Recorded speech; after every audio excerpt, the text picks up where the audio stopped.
Hello guys, iyi ni Kiza Trading. Uyu munsi reka turebe analyse kuri BTC USD.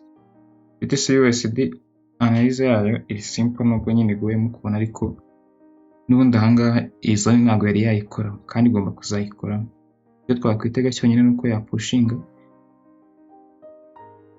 ahangaha kugira ngo BTC USD imanuke, nuko igomba kuza igakora muri iyi zone, igakora liquidity sweep kuri iyi zone y'ibihumbi 67,168. iyi hayi ikayiswipinga ikabona kumanuka. Ahangaha ntabwo yahita imanuka, hari amahirwe make ko itahita imanuka. N'ubundi entry zone araba ari 67,159. Ni ugutegereza BTC USD, ni ugutegereza iri koze muri iyi sell zone. Niho heza